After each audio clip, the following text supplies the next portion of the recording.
21వ అధ్యాయము 10వ వచనం నుండి మనం చదువుకుంటే ప్రభువు కూడా ఈ యొక్క అంత్య దినాలలో యుగాంతంలో ఏం జరగబోతున్నాయి ఆ సంభవాలు తెలియజేశాడు. 21వ అధ్యాయం లూకాసు వార్త 10 నుండి. మరియు ఆయన వారితో ఇట్లెను, జనం మీదికి జనమును, రాజ్యం మీదికి రాజ్యమును లేచు. చూడండి, అక్కడక్కడ గొప్ప భూకంపములు కలుగును, తెగుళ్ళును, కరువులను. అది యేసు ప్రభు వారు ఆయన ఏదైతే ప్రవచన రూపమున తెలియచేశాడు అదేనండి. అందరికీ అవి చెప్పలేదు. యేసు ప్రభు వారు ఒలీవ కొండ మీద ఆయనకు ఒక అలవాటు ఉంది.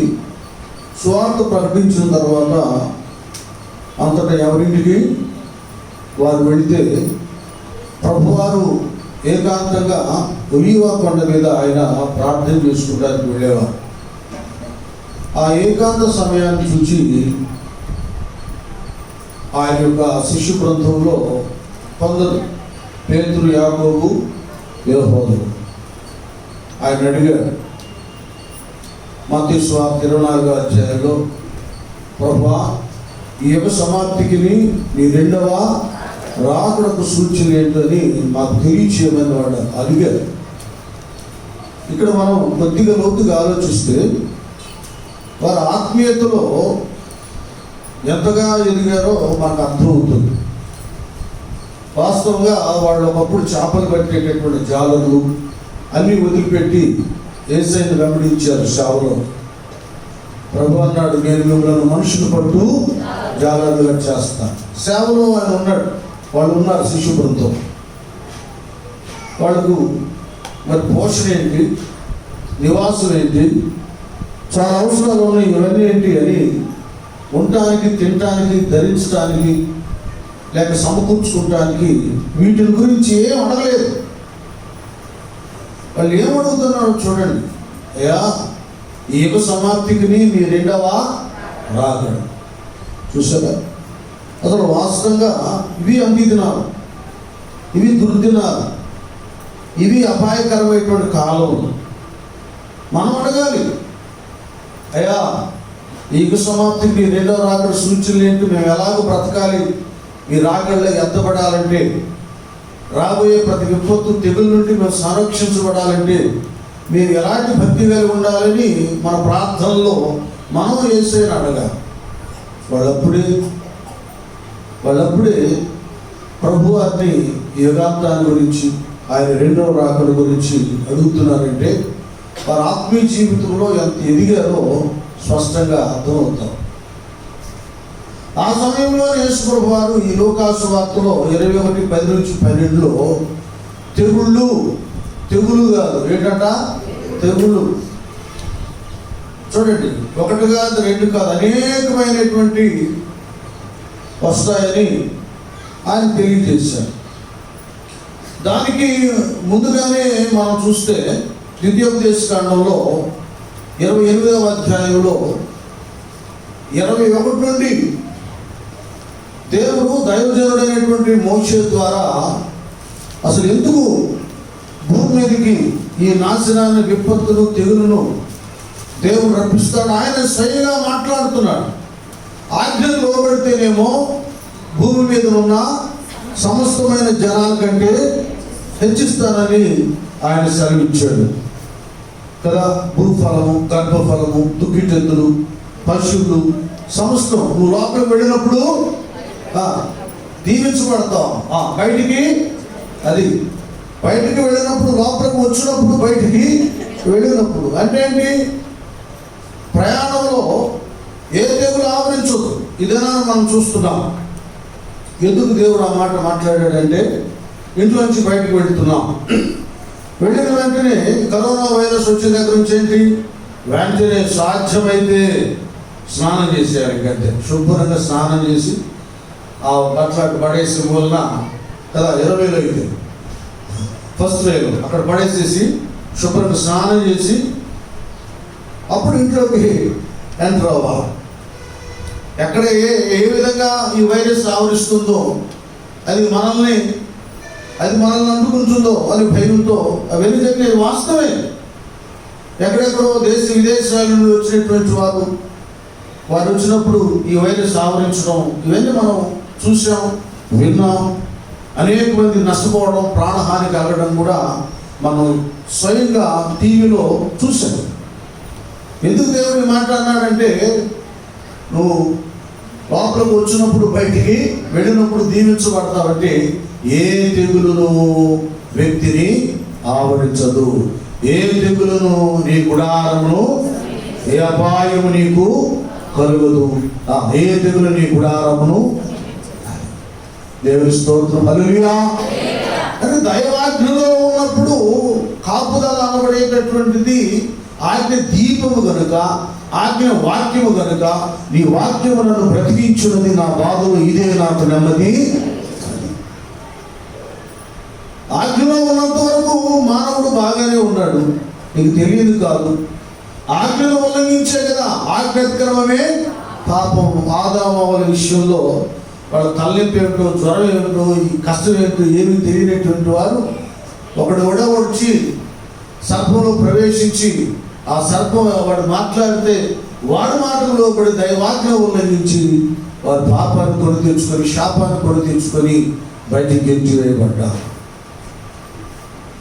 ద్వితీయోపదేశకాండంలో స్పష్టంగా యెహోవా దేవుడు మోషే ద్వారా చెప్పాడు, మీరు ఆజ్ఞకు లోపడకపోతే నీ బ్రతుకులు ఎలాగో తీయాలి. ఏమంటాడు అక్కడ 28, 21, 22 వచనాల్లో, నీవు స్వాధీనపరచుకొనుకో దేశములో ఉండకుండా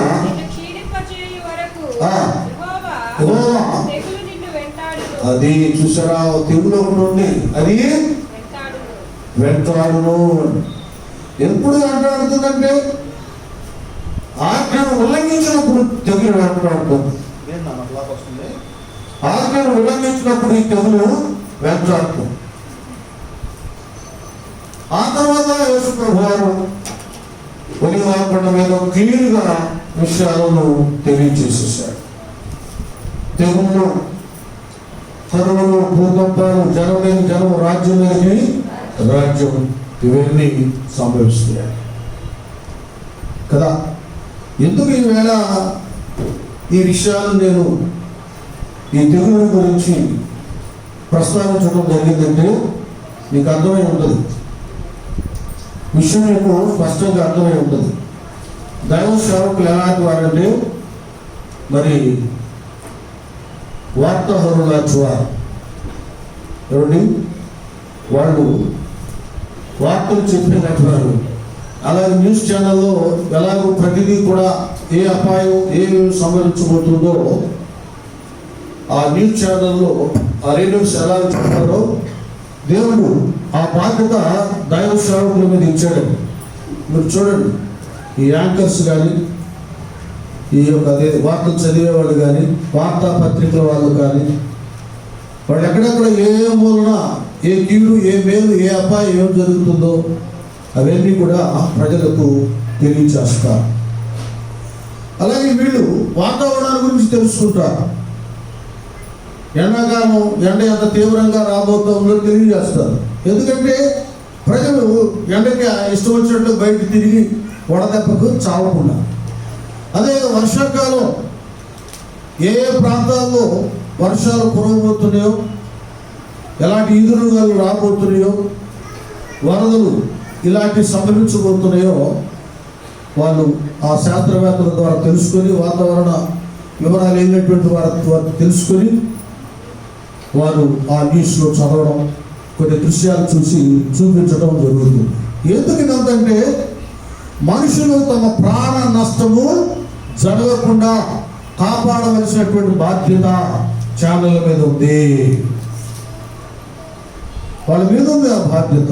అయితే ఇప్పుడు దాని అంతా రివర్స్ అయింది రండి, వాళ్ళ స్వార్థం కొరకు కదా, వాళ్ళని పెంచుకోవడానికి ధనం కొరకు కొన్ని చూపించకూడనివి, చేయకూడనివి, ప్రకటించకూడనివి, అందరికీ వివరించకూడనటువంటి వాటిని కుటుంబాలలో కొన్ని అరాచకాలను చూపించి ఆ కుటుంబాన్ని బజారు పాలు చేసుకున్నారు. అలాంటివి కూడా ఉన్నాయి. అయితే దైవ సేవకుల దగ్గరకు వచ్చేసరికి మేము దేవుని యొక్క వాక్యంలో అంత్య దినాలలో జరగబో సంభవాలను గురించి మేము తెలుసుకోవాలి, ఆ లోతులోకి వెళ్ళాలి. అలాగే ప్రస్తుతం లోకంలో ఏం జరుగుతుంది అని వార్తలను కూడా మేము క్షుణ్ణంగా తెలుసుకోవాలి. తెలుసుకున్నప్పుడు మాకు వెంటనే దేవుని యొక్క వాక్యం, ప్రవచనం ఏమి జరగబోతుందో అంత్య దినాలలో అవి మా జ్ఞాపకానికి వస్తుంది. ఈ దినాన ఒక వారం నుండి ఒక కొత్త వైరస్, ఏం పేరు దాని పేరు చెప్పండి, ఒమిక్రాన్ అనేటటువంటి ఒక వైరస్, అది సౌత్ ఆఫ్రికా నుండి మరి ప్రపంచంలో ప్రవేశించిందంట. ఆ సౌత్ ఆఫ్రికాలో అది రావడానికి కారణం ఏంటంటే వారు ఆ దేశాన్ని సరిగా వ్యాక్సినేషన్ చేయలేదు, శుభ్రంగా దాన్ని చేయకుండా నిర్లక్ష్యం చేశారంట చెప్తున్నారు. వారు దాన్ని నిర్లక్ష్యం చేసిన దాన్ని బట్టి ఈ వైరస్ చాలా సునాయాసంగా ఆ దేశంలో ప్రవేశించి వాళ్ళ నుండి దాదాపుగా 30 దేశాల్లో, ప్రపంచ దేశాల్లో ప్రవేశించి మన భారతదేశంలో కర్ణాటకలో ఇద్దరికి ఈ వైరస్, ఒమిక్రాన్ అనే వైరస్, ఒక ఆయనకి 66 సంవత్సరాలు, ఒక ఆయనకి 46 సంవత్సరాలు, అది ఆవరించి ఎవరి బలహీనులయ్యారు. ఇంకా ప్రపంచం మొత్తం 375 మందికి, ఇది ఒక 2 రోజుల క్రితం న్యూస్లో ఈ వైరస్ ఆవరిస్తే ఒక సౌత్ ఆఫ్రికా వాళ్ళకి 181 మంది ఈ వైరస్ చేత బాధపడుతున్నారు. చాలా భయంకరమైన పరిస్థితి అంతా కూడా. కనుక వాళ్ళు ఏం చెప్తున్నారంటే న్యూస్లో, వాళ్ళు భయపెట్టడం కాదు, కొందరు వ్యక్తులు భయపెడతారు ఆ మాటలతో, ఆ వార్తలతో. ఎట్లంటే మన గుండె జారిపోయేటట్టు, అమ్ము పులి వస్తుంది అని బెదిరించి ఇంట్లో నుంచి గడప దాటకుండా ఉండేటట్టుగా చేస్తారు. ఏ వైరస్ అయినా సంభవించినప్పుడు భయపడవలసిన అవసరం లేదు. కానీ ఒకటి మాత్రం అందరం చేయాలి, అది మీరు చెప్పండి, మీరే ఏం చేయాలి? జాగ్రత్త పడాలి. స్తోత్రం చెబుతా. హల్లెలూయా. ఇది దైవ సేవకులుగా మీ ప్రాణాలను, ఆత్మలను రక్షించవలసినటువంటి బాధ్యత మా మీద ఉందండి. అది ఈవేళ ఈ సందేశాన్ని అందించడానికి కారణం ఏంటంటే ఈ బాధ్యత మా మీద ఉంది. మీ ప్రాణాలను, ఆత్మలను కాపాడవలసిన బాధ్యత సాధ్యమైనంత వరకు. ఎందుకంటే అందరూ వెళ్తాం, సువార్త ప్రకటిస్తాం, అందరూ వినరుగా. నేను సంఘాలలో కూడా విశ్వాస జీవితంలో మీరు ఎలాగూ దైవాజ్ఞకు లోబడి వాక్యానుసారంగా విధేయులై జీవించాలో, ఎలా ప్రార్థించాలో, ఎలా ఉపవాసం ఉండాలో, ప్రేమ కలిగి ఉండాలో, దైవపరులు సహకారం ఉండాలో చెప్పడం మా వంతు. కానీ మీరు తప్పక ఉపవాసం ఉండాలని లాకొచ్చి కూర్చోబెట్టంగా, మీరు తప్పక ఇవ్వాలని మీ లాకర్ తెలిసే మేము తీసుకోగా చెప్పవలసిన బాధ్యత మాకు. వారి విధులను వినక పోయిన మరి ఈ కరోనా వైరస్ వచ్చినప్పుడు అటు ఛానల్లో కానీ ఇటు ప్రభుత్వం వారు కానీ ఎంత ప్రయాసపడ్డారు కదా. సామాజిక దూరం పాటించండి, శానిటైజర్ కదా ఉపయోగించండి, మాస్క్ పెట్టుకోండి, చాలా వాళ్ళు చెప్తూనే ఉన్నారు. కొందరు నిర్లక్ష్యం చేసి, కొందరు త్రోసి వేసి, కొందరైతే తిరుగుబాటు చేసి పోలీసుల మీద రకరకాలు మనకు కనపడుతున్నారు. అన్నీ మనం న్యూస్ ఛానల్ చూస్తున్నాం. చివరికి ఏమైంది? కొందరు వారి ప్రాణాలనే కోల్పోవటం తగ్గుతారు. కనుక వారికి ఒకటి కేవలం మనుషులు ప్రాణాలను కాపాడి ఆ భౌతిక బాధ్యత వారిదైతే, దైవ సేవకులుగా సమాజానికి వారి ప్రాణాలను, వారి ఆత్మలను కాపాడవలసిన 2 అంతల బాధ్యత దైవ సేవకుల మీద ఉంది. స్తోత్రం చెప్తా. హల్లెలూయా, హల్లెలూయా, హల్లెలూయా. దేవుని తోట మిడతల పాలై పాడైపోయెను తీరుతమాయెను దేవుని తోడ మిడతల పాలై పాడైపోయెను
ఈ కాలజ్ఞాన గ్రంథంలో బైబిల్లో ఎప్పుడో ఈ విషయాల గురించి దేవుడు తన ప్రవక్తల ద్వారా ప్రవచనం చేశాడు.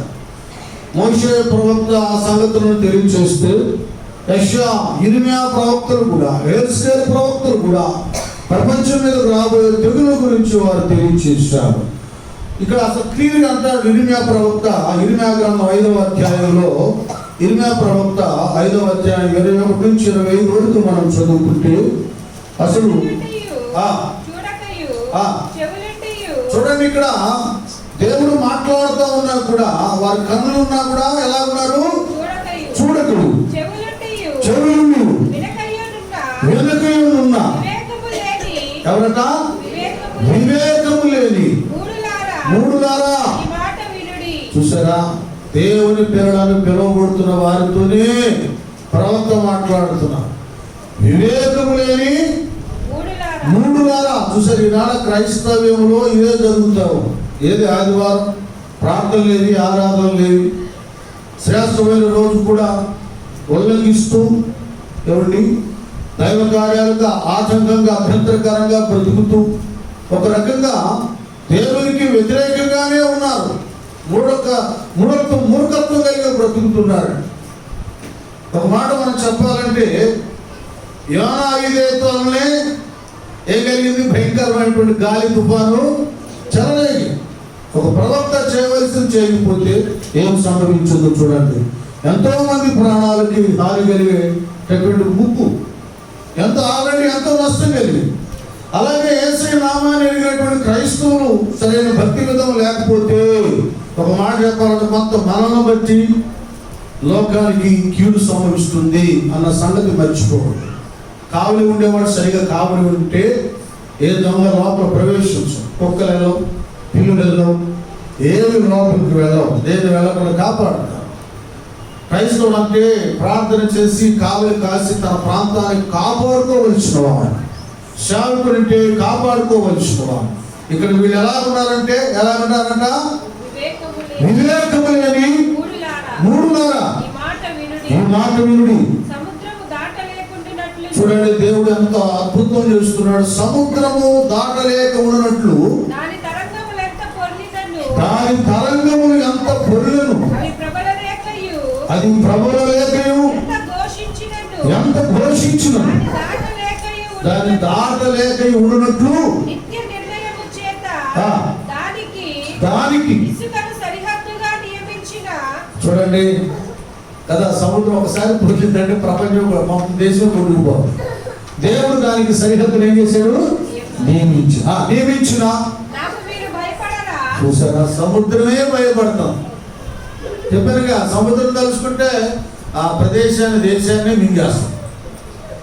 ఆ సముద్రమే దేవుని యొక్క ఆ మాటకి ఏమవుతుంది? లోబడుతుంది, భయపడుతుంది. తన ఏమంటున్నాను ఇక్కడ, నాకు భయపడరా మీరు, నా సన్నిధిని వణకరా, ఇదే యెహోవా వాక్కు. ఈ జనులు మా వినండి, వాక్యం వినండి.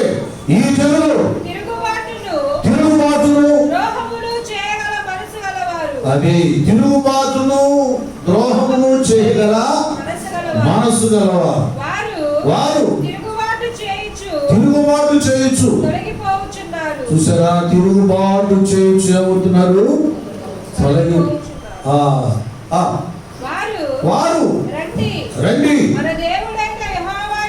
మన దేవుడైన యెహోవా యందు భయభక్తులు కలిగి ఉందుము. ఆయనే తొలకరి వర్షమును, కడవరి వర్షమును దాని కాలమున కురిపించువాడు కదా. నిర్ణయింపబడిన, చూడండి, నిర్ణయింపబడిన కోతకాలపు వారములను ఆయన చూడండి తమ మనసులో అనుకోను. మీ దోషములు అది క్రమం ఉంది. వర్షాకాలం వర్షం పడకుండా, ఎండాకాలం ఎండలు సరిగా రాకుండా, చలికాలం మంచు కురవకుండా, అతివృష్టి లేక అనావృష్టి. ఇప్పుడు ఏంటి? మంచు కురవాలి, చలికాలం. ఇప్పుడు ఏమవుతుందండి? భయంకరమైన తుఫాను, వరదలు. మరి తిరుపతిలో ఎంత ఆదాయం ప్రభుత్వానికి? కోట్ల ఆదాయం. అంతా కూడా దానివల్ల ఆదాయం అంతా లేకుండా పోయింది. అదంతా కూడా తారుమారు అయిపోయింది. నెల్లూరు ఏంటి, చిత్తూరు ఏంటి, రాయలసీమ ప్రాంతాలు ఏంటి, ఎన్నో వేల ఎకరాలు పంట నాశనం అయిపోయింది. ఏంటిది? ఎందుకు ఇలా జరుగుతూ ఉంది? ఏంటి పరిస్థితి అంటే, దేవుని మాట వినకుండా మానవుడు తిరుగుబాటు చేస్తున్నాడు. అది మీ ఏమంటాడు ఇక్కడ స్పష్టంగా కలెక్టర్ ఉంటాడు. కారణం ఏంటంటే, మీకు మేలు కలుగకుండుటకు మీ పాపములే. చూసారా, మేలు కలగకుండా పోతానికి మానవుని యొక్క లోపాలు, దోషాలు, పాపాలే కారణములు. ఇది అర్థం కావడం లేదు.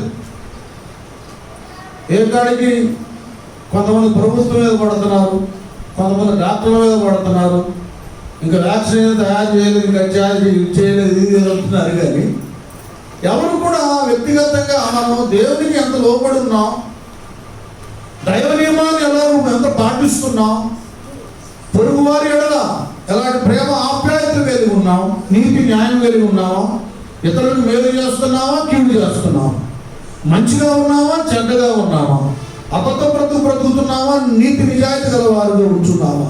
వీటిని ఎవరు కౌంట్ చేసుకో. లంచాలతో, అక్రమంతో, అబద్ధాలతో, అన్యాయాలతో, మోసకరమైన దౌర్జన్యంతో బ్రతికితే నీ వచ్చుకు నువ్వు బ్రతుకుతూ ఉండొచ్చు. కానీ తుదకు నీ వ్యక్తిత్వాన్ని, కుటుంబాన్ని అది నాశనం చేస్తుంది. అది నేను చెప్పలేదు, వాక్యం చెప్తావు. లోక చట్టం ఒకటి ఉంటే దైవ చట్టం ఒకటి ఉంటుంది. ఈ చట్టం నుండి ఒకవేళ నువ్వు తప్పించుకోవచ్చేవు, కానీ దైవ చట్టం నుండి, ఆయన చేతుల్లో నుండి, ఆయన కళలో నుండి ఎవరు కూడా తప్పించుకోనా లేడు.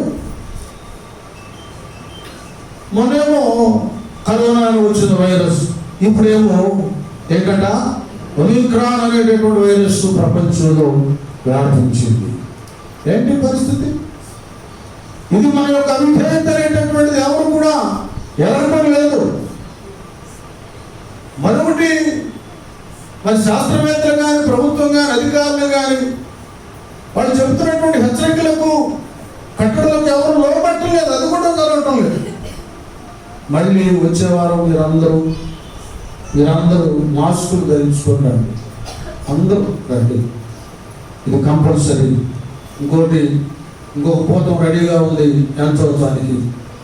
కొంత మాస్క్ వలన వాటిని మనం కంట్రోల్ చేయొచ్చు. చూడండి, ఇది ఇలాగ ఉన్న సమయంలో దేవుడు మన మీద పెట్టినటువంటి భారము బాధ్యత ఏమిటంటే యెహెజ్కేలు గ్రంథానికి వెళదాం.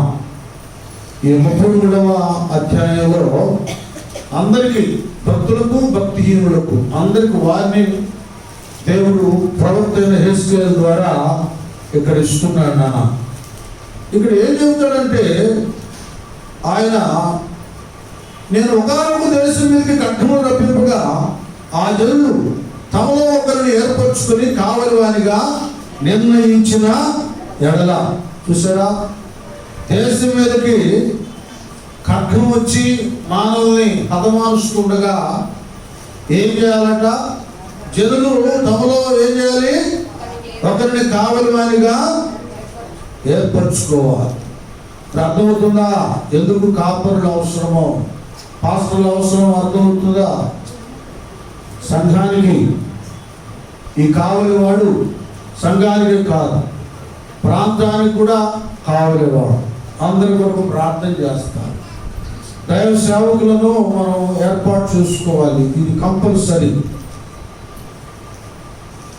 చూడండి, ఏర్పరచుకుని కావలి వారిగా నిర్ణయించిన ఎడల అతడు దేశం మీదకి ఖడ్గము వచ్చును చూచి బాగా ఊది జనులను హెచ్చరిక చేసిన సమయమున అది ఏమి అలిగిన బలిగా తిని నిద్రపోవడంగా కావలివాడు ఏం చేయాలి?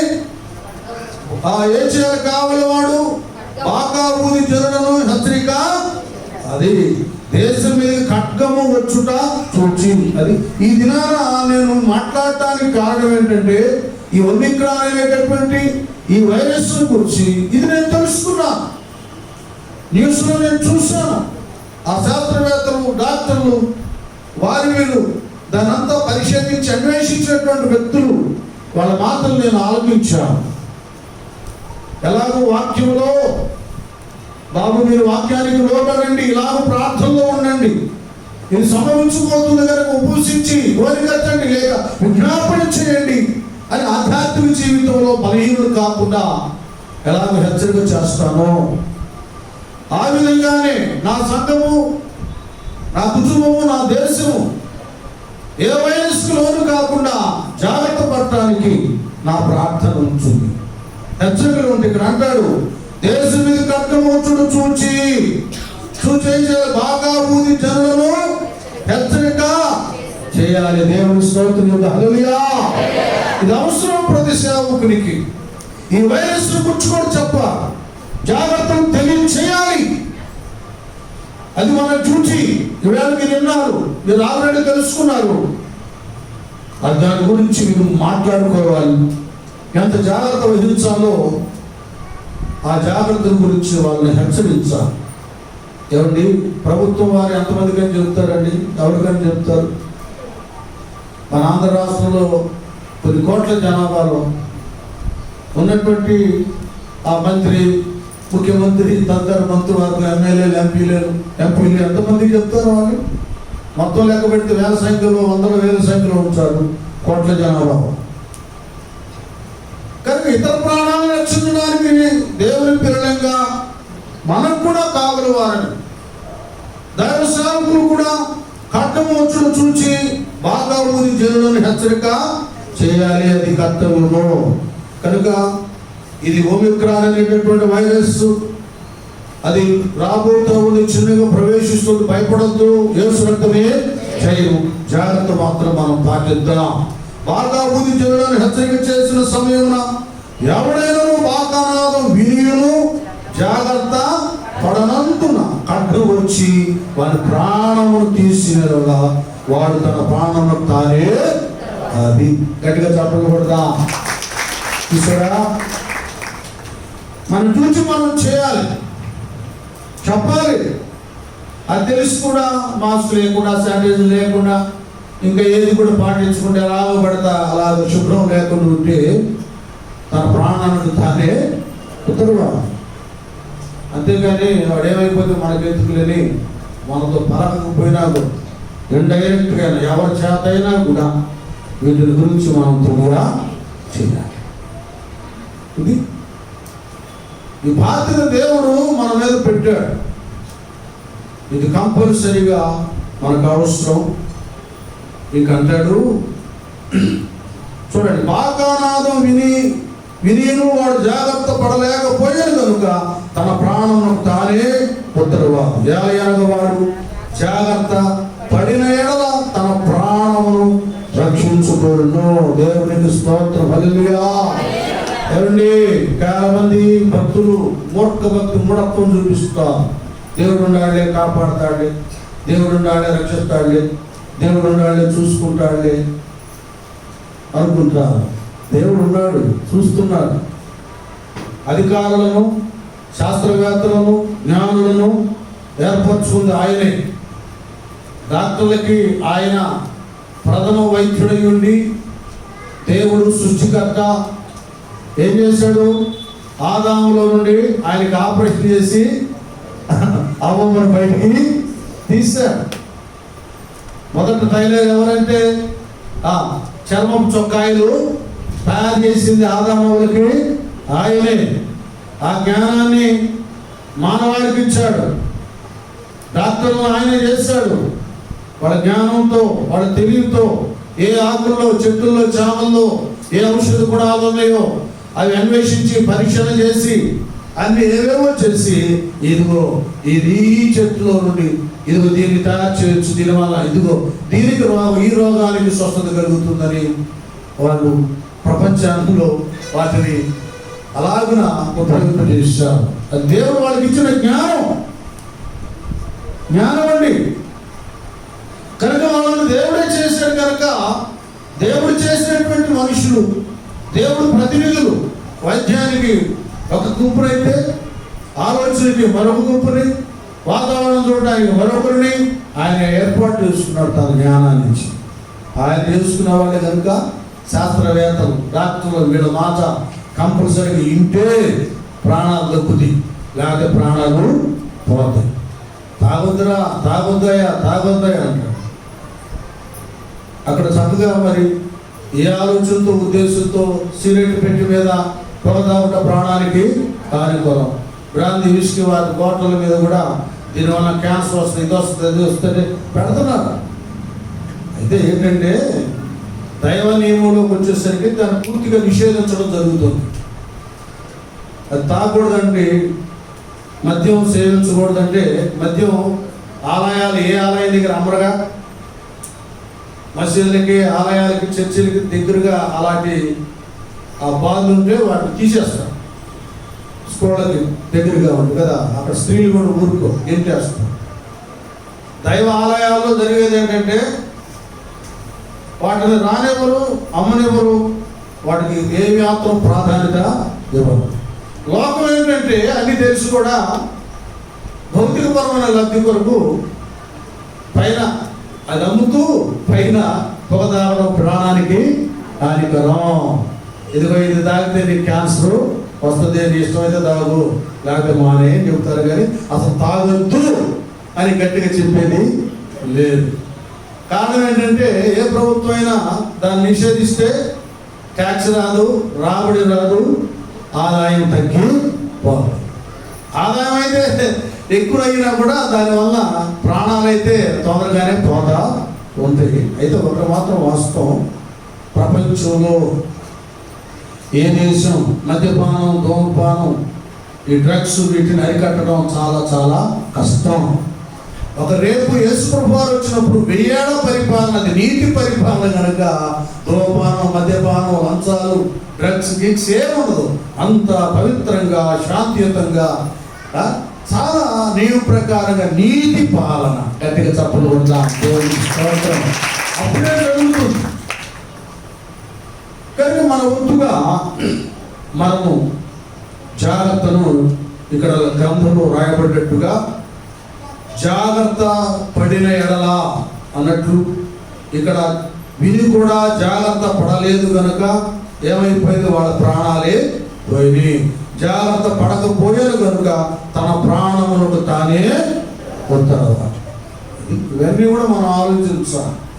యేసు ప్రభువు వారు, యెహోవా దేవుడు నిర్గమాకాండంలో ఐగుప్తు మీదకి వాళ్ళ మూర్ఖత్వాన్ని వచ్చి అసలు వీళ్ళు ఏం చేస్తారు, వీళ్ళకి దిక్కు చేస్తారు ఎవరని దేవుని ప్రజలను హింసించి వెట్టిచాకం చేయించుకొని చాలా బాధ పెట్టారు. బాధ పెట్టినప్పుడు దేవుడు వారి పక్షిగా వచ్చి 10 తెగుళ్ళు ఐగుప్తు దేశం మీదకి పంపించాడు. ఆజ్ఞకు లోబడి దైవ భయం కలిగి ఆ నియమంలో ఉన్నటువంటి దేవుని పిల్లలకేమో ఏ తెగులు వారి గుడారాలను సమీపించలేదు. ఐగుప్తు అంతా ఇళ్లలో చేరుకుంటే ఇశ్రాయేలు నివాసులు ఏమన్నట వెలుగుంది. వాళ్ళ నీళ్లు రక్తంగా మారిపోతే వీళ్ళు మామూలుగానే తాగారు, ఆయన ఉపయోగించుకున్నారు. ఏమండి, మిడతలు కానీ ఇంకా రకరకాల తెగుళ్ళు వచ్చినా ఏ తెగులు వీరికి రాకపోవడానికి కారణం ఏంటంటే వీరు దేవుని కాపుదలలో, దైవాజ్ఞలో, దైవ నియమంలో ఉన్నారు. మరొక విషయం ఏంటంటే ఇక వాళ్ళు ఆ రాత్రి ఆ యొక్క ఐగుప్తు దేశాన్ని విడిచిపెట్టి వాగ్దాన దేశం ప్రయాణం చేయడానికి ఆ రాత్రి వేళ దేవుడు వారితో చెప్పిందంటే ఏమిటంటే నిర్దోషమైన ఏడాది గొర్రె పిల్ల యొక్క రక్తాన్ని మీరు మీ ఇళ్ళ ద్వారకమ్మి పై కమ్మికి నీరు కమ్మికి రాసుకోవాలి. ఆ పస్కాను భుజించాలి. మీ కుటుంబాలు వేళల్లో ఉండి పస్కాను మీరు భుజించాలని యెహోవా దేవుడు చెప్పినప్పుడు ఏమందలే ఇప్పుడు దాకా 10 తెగుళ్ళు కాపాడాడుగా, ఏ కాదులే అని ఎవరు నిర్లక్ష్యంగా లేరు. ఎవరైనా నిర్లక్ష్యంగా ఉండి గొర్రె పిల్లలు వధించకుండా రక్తపు గుర్తు లేకుండా ఉన్నట్లయితే వాడి మేము దేవుని పిల్లలం ఇశ్రాయేలుము అని చెప్పుకుంటున్నా ఆ ఇంట్లోకి మరణదూత వెళ్ళి అక్కడ ఉన్న తొలుచు బిడ్డను హతమార్చారు. వారు నిర్లక్ష్యంగా లేరు. అలాగే దేవుని పిల్లలంగా మనం మాస్కులు పెట్టుకోకపోతే దేవుని శానిటైజర్ రాసుకోకపోతే అంటే దేవుడు పెట్టిన నియమాన్ని తప్పించుకుంటానికి, ప్రాణహాని కలగకుండా ఉంటానికి దేవుడు పెట్టిందని అంత అనుకూలత ఉంది. ఒక 10 రూపాయలు పెట్టి మాస్క్ కొనుక్కోవచ్చు, శానిటైజర్ ఏదో ఒక 50 రూపాయలు అంతా కొనుక్కోవచ్చు, అవకాశాలు ఉన్నాయి. అవి మనం పాటించాలి. ఏది లేని సమయంలో ఆయన తోడుగా ఉండి ఆయన నెత్తచాటం దాచుకుంటాడు. నీళ్లు లేవు, బండ నుండి ప్రవహింపు చేశాడు. భోజనం లేదు, ఆకాశం మన్నాను కురిపించాడు. మళ్ళా దేశానికి వస్తే పంటలు పండించుకోవాలి, కష్టపడి జాగ్రత్త చేయాలి, పంటలు పండించాలి. ఏమండి, ఆ ధాన్యం వాళ్ళు తినాలి. ఏ ఆదరణ లేనప్పుడు దేవుడు తోడుగా ఉంచాలి. మనం సంరక్షించబడటానికి కొన్ని పద్ధతులు పెడతాడు, నియమాలు. అది అనుకూలంగా ఉన్నప్పుడు అది పొందుకుంటానికి, తీసుకుంటానికి అవకాశం ఉన్నప్పుడు అది చేయాలి. గొర్రె పిల్లను వధించాలి. ఏడాది నిర్దోషమైన గొర్రె పిల్లను రక్తపు గుర్తును కలిగి ఉండాలి. అది అలా చేస్తారు వాళ్ళు. కనుకనే మరణం లేకుండా ఆనందదాయకంగా ఐగుప్తును విడిచి వాగ్దాన దేశ ప్రయాణం చేశారు. కనుక చెప్పకుండా కనుక మనం కూడా దేవుని పిల్లలై ఉండి మూఢత్వాన్ని ప్రదర్శించకూడదు. కొన్ని నియమాలు మనం కంపల్సరిగా పాటించడమే కాదు, ఇతరులకు తెలియజేయాలి. ఇక నాన్న ఇలాగ చెప్తున్నాడు. ఇక్కడ మరొకడు అంటాడు, ఏమంటాడు, అయితే కావలి వాడు ఖడ్గమొచ్చుడు చూచి బాగా ఓదనందు చేత జనులు అజాగ్రత్తగా ఉండుటయు, ఖడ్గం వచ్చి వాళ్ళు ఒకరి ప్రాణం తీటయు తటస్థించిన ఎడలా వాడు తన దోషమును బట్టి పట్టుబడినను నేను కావలి వాని యొక్క వారి ప్రాణముల గురించి విచారణ. అదే చూసారా, ఇవన్నీ మనం చెప్పకపోతే కావలి వారమైన మనము, ఒకటి సేవకుడు కాపరి, ఆ తర్వాత వాక్యం ఎరిగిన మీరు, ప్రార్థన తెలిసిన మీరు, మనందరము దేశానికి కావలి వారమే. మనం హెచ్చరించాలి, వారి కొరకు ప్రార్థన చేయాలి. అది తప్పదండి, ఇది మన డ్యూటీ. దేవుని ఎరగని వారం కావు. దేవుని ఎరిగి ఉన్నామంటే ప్రపంచం అంతటా బాధ్యత మన మీద ఉంది అని అర్థం. ఎందుకంటే ఆయన సృష్టి కర్త, దైవ సంబంధమైనది ఏదో వాటన్నిటి కొరకు మనం ప్రయాసపడాలి, హెచ్చరిక చేయాలి, ప్రార్థన చేయాలి. ఎందుకన్నాడు, రాజుల కొరకు అధికారుల కొరకు ప్రార్థన చేయమని. ఆయన సింహాసనం ఉన్నాడు, నువ్వేమో పూరిపాకలో ఉన్నావు. ఏంటంటే నువ్వు పూరిపాకలో ఉన్న భక్తుడు కనుక, రారాజు దేవుని యొక్క కుమారుడు కుమార్తె కనుక దేవుడు నియమించిన వారి కొరకు ప్రార్థన చేయాలి. ఇది కంపల్సరీ. దేవుడు మనకు పెట్టింది. చేయకపోతే ఏమంటాడు, ఇక్కడ చచ్చిపోతే ఏమైందంటే, ఇక్కడ నరపుత్రుడా నేను నిన్ను ఇశ్రాయేలుకు కావలవానిగా నేను ఇచ్చి ఉన్నాను కనుక నీవు నా నోటి మాటలు విని నాకు ప్రతిగా వారిని హెచ్చరిక చేయవలను. నువ్వు కానీ బాగా వదలకపోతే బాగా ఓదకపోతే కంఠం కొడుతున్నప్పుడు ఎవరు కూడా జాగ్రత్తగా ఉండరు, నిర్లక్ష్యంగా ఉంటారు, మాస్కులు ధరించులు ఎలా పడితే అలా వెళ్తారు, వైరస్ వ్యాపిస్తుంది. వాళ్ళకి నష్టం కలిగినప్పుడు నువ్వే బాధ్యుడు, నా దగ్గర నువ్వు లెక్క అప్పగించాలి. అది కాబట్టి మన అందరిని దేవుడు ఏం చేశాడంటే, నేను నా నోటి మాటలు విని నాకు ప్రతిగా వారిని హెచ్చరిక చేయాలి. దుర్మార్గుడా, నీవు నిశ్చయంగా మరణము నొందుతావని దుర్మార్గుడికి నేను సెలవేగా తన దుర్మార్గతను విడిచి జాగ్రత్త పడినట్లు నీవు ఆ దుర్మార్గుడికి నా మాట తెలియ చేయగల. ఆ దుర్మార్గుడు తన దోషం బట్టి మరణం నొందుడు కనుక అతని ప్రాణమును గురించి నేనేం చేస్తాను, విచారణ. ఆధ్యాత్మిక జీవితంలో బాగు చేయవలసిన బాధ్యత మనకుంది. చెప్పాలి, అమ్మో వాడేమంటాడు, ఇవన్నీ తీసేవలో పెట్టండి, చెప్పడమే సునాయాసంగా. పిల్లలు తినరు, ఆ పాట పాడి ఈ పాట పాడి కదా ఏదో ఒకటి చేయించి చక్కగా ఏదో ఒకటి తినేటట్లు చేస్తారు. కొంత వినరు, రివర్స్ అవుతారు. అయినా కూడా ఏదో ఒకటి కల్పించుకొని దేవుని గురించి చెప్పడం అది మన పని. చూసారా, ఇక అంటాడు, అయితే దుర్మార్గుడు తన దుర్మార్గతను విడవలనని నీవు అతన్ని హెచ్చరిక చేయగా అతడు తన దుర్మార్గతను విడవని ఎడగా అతడు తన దోషం బట్టి మరణమునందుడు కానీ నీ ప్రాణమును. అది పరిస్థితి. ఇది మన డ్యూటీ అండి, అందరికీ అటు పెట్టేశాడు దేవుడు. ఇక్కడ ఏమైందంటే ఇంకొక చిన్న లింక్ పెట్టాడు మనకు కూడా. కేవలం దుర్మార్గుడికి హెచ్చరించినప్పుడు వాడు మారితే రక్షిస్తాడు దేవుడు. ఎందుకంటే దుర్మార్గుడు తన దుర్మార్గతలో ఉండి చనిపోవడం దేవుడికి ఏమాత్రం ఇష్టము లేదు. అతడు మారు మనసు పొంది మార్పు చెంది దేవుని అడుగుజాడలో నడిచి నీతిమంతులుగా తీర్చబడటం దేవుడికి ఎంతో ఇష్టం. ఎవరు నశించుకోవడం దేవుడికి ఇష్టం లేనే లేదు. ఇప్పుడు కూడా తన రాకడ ఆలస్యం చేస్తారంటే కారణం ఏంటి? అందరూ మారు మనసు పొందవలని ఆయన ఇచ్చించున్నాడు. ఎవరు కూడా నశించుకోవడం దేవుడికి ఏమాత్రం ఇష్టం లేదు. ఇప్పుడు ఇంక అంటాడు ఆయన, నరపుత్రుడా ఇశ్రాయేలు మీ మాట ప్రకటింపము, మా దోషములు మా మీద పడి ఉన్నవి, వాటి వలన మేము క్షీణించుతున్నాము, మనం ఎట్లు బ్రతుకుమని మీరు చెప్పుకున్న మాట నిజమే కాగా వారితో ఇట్లను. చూడండి, చాలా ప్రాముఖ్యమైన మనందరికీ. నా జీవనతోడు దుర్మార్గుడు మరణమునందుట వలన నాకు సంతోషము. చూసారా, మన పిల్లలు ఉన్నారు, కొద్దిగా వినరు, మాట విన్నంత మాత్రాన, చెప్పింది చేయనంత మాత్రాన వాళ్ళ కీడు నష్టాన్ని మనం కోరుకోం కదా. వాడు మారాలి, మంచోడు అవ్వాలి, బాగా చదవాలి, ఇలా ఉండాలి, అలా ఉండాలని మనం ఎలా ఆశపడతామో, మన దేవుడు సృష్టికర్త కూడా తన పోలిక తన స్వరూపముని చేయబడ్డ వారు దుర్మార్గంగా ఉండడం ఆయనకి ఇష్టం కాదు. నశించుకోవడం అసలు ఏమాత్రం ఆయనకు సంతోషము లేదు.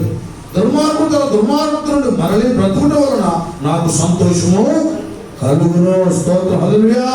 కాబట్టి ఇశ్రాయేలులారా, మనస్సు తిప్పుకొనుడి, మీ దుర్మార్గత నుండి మరలి మనస్సు తిప్పుకొనుడి, మీరెందుకు మరణము నందుదురు.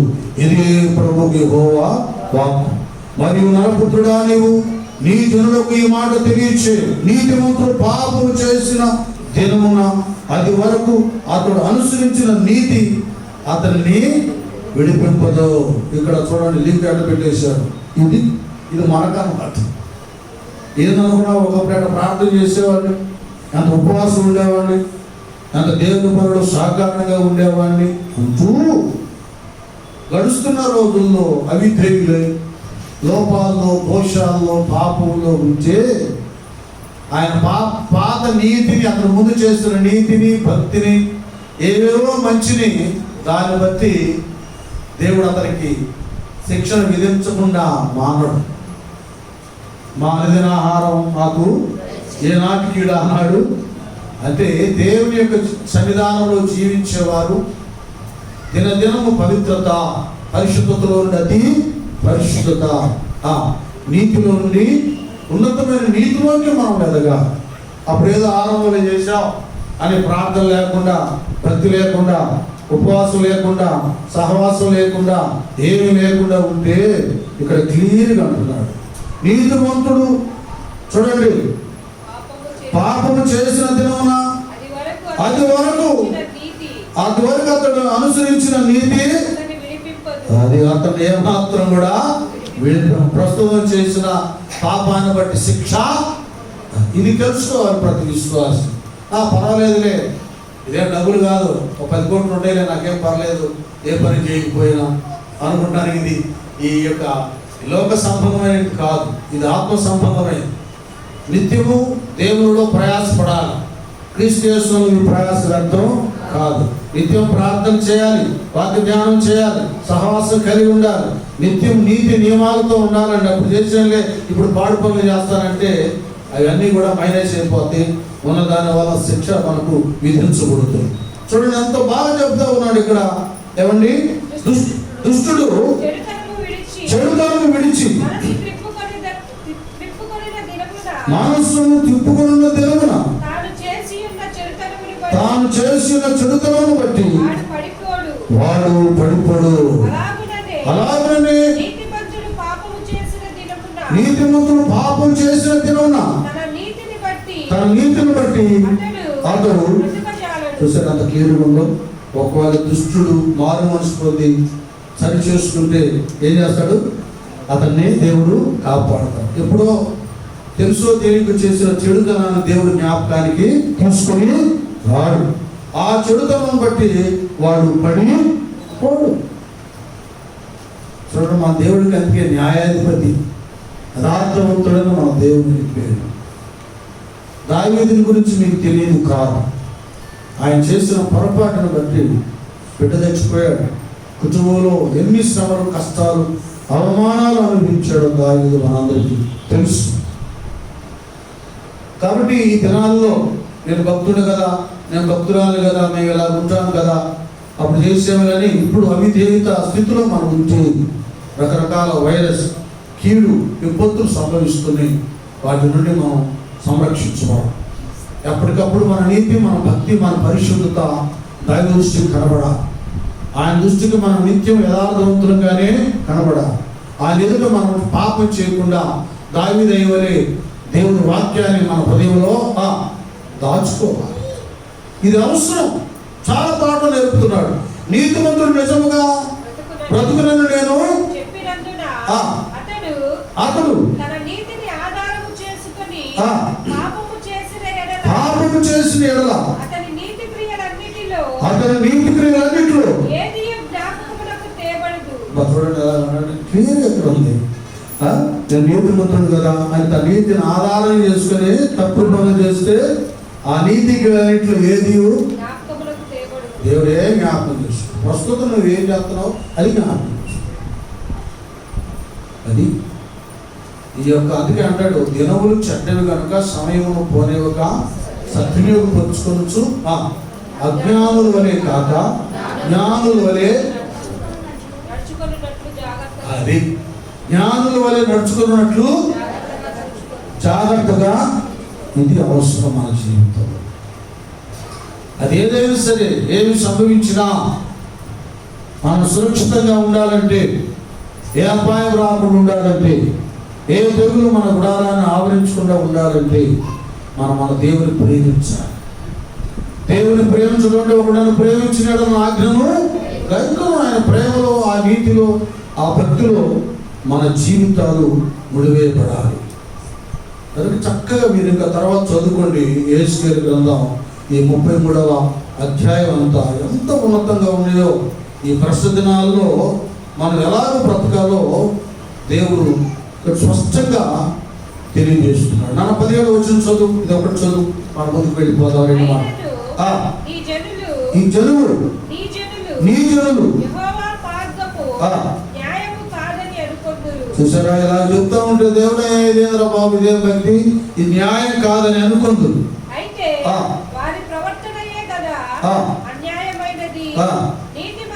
నీతిమంతుడు తన నీతిని విడిచి పాపము చేసిన ఎడల ఆ పాపమును బట్టి అతడు ఫైనల్ గా జడ్జిమెంట్.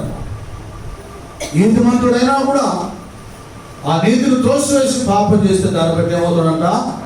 మరణము పొందుతాడు. ఈ దినాల్లో మనం అంతరంగాన్ని పరిశీలన చేసుకోవాలి. ఏ విధమైన లోపం దోషం రాకుండా మన భక్తి జీవితాన్ని జాగ్రత్తగా కాపాడుకోవాలి. ఇప్పుడు మేము చేస్తుంది ఏంటంటే, నేను కంట ప్రసంగం చేస్తానుగా, పెద్ద నీతి మంత్రుడిని భక్తున్నాను, నేను పది పాట పాడతానుగా, నేను భక్తి నీతిని ఆరాధన గొప్పది అనిపించున్నాను. నేను అక్కడికి వెళ్తాను ఇక్కడికి వెళ్తాను కదా, ఏదో చేస్తాను కదా, లేదండి. మనం చేస్తున్న ప్రసంగాలు, చేస్తున్న ప్రార్థనలు, ఏమండి పాత్ర పాటల్లో కదా కావాలి. ప్రసంగం చేయాలి, స్వార్థ ప్రకటించాలి, ఏమండి ఆరాధన కావాలి, పాటలు కావాలి, కొన్ని ప్రదేశాలకు వెళ్ళాలి. వెళుతున్నటువంటి మనము అసలు మన వ్యక్తిత్వం, మనం నీతిని కలిగి ఉన్నామా, నీతిని పక్కన పెట్టి అనీతితో పరిచయం చేస్తున్నావా? ఇది కాదు. ఏమంటాడు కీర్తనలో, దిద్దుబాటు నీకు అసహ్యము, నీవేళ నా కట్టడలను.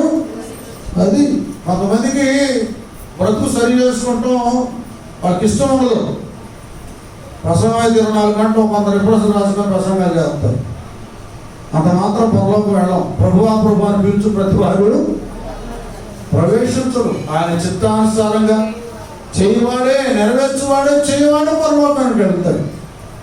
అందుకే ఇంత వైరస్, రకరకాల తెగుళ్ళు, భూకంపాలు, కరువు, కాటకాలు ఏమి వస్తున్నా అన్నిటి నుండి మనం సురక్షితంగా కాపాడపడవలసింది ఏంటంటే మన నీతిని జాగ్రత్తగా కాపాడుకోవాలి.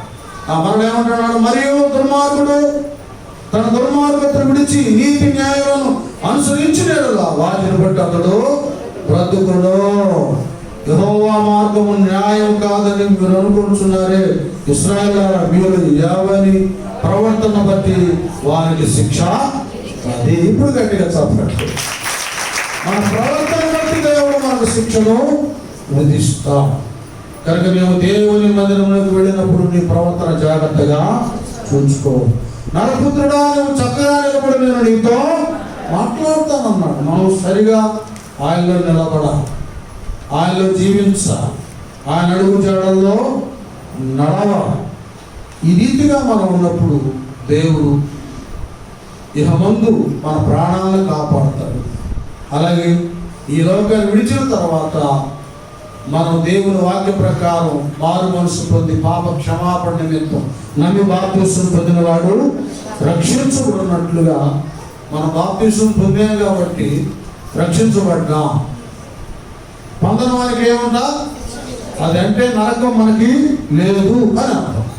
అది నరకం మనకు లేదండి. అయితే మనం మరలా మన ప్రవర్తన విధానాన్ని దుర్మార్గతగా మలుచుకుంటే రక్షణ వస్త్రాన్ని కోల్పోతాం, మహిమ వస్త్రాన్ని కోల్పోతాం.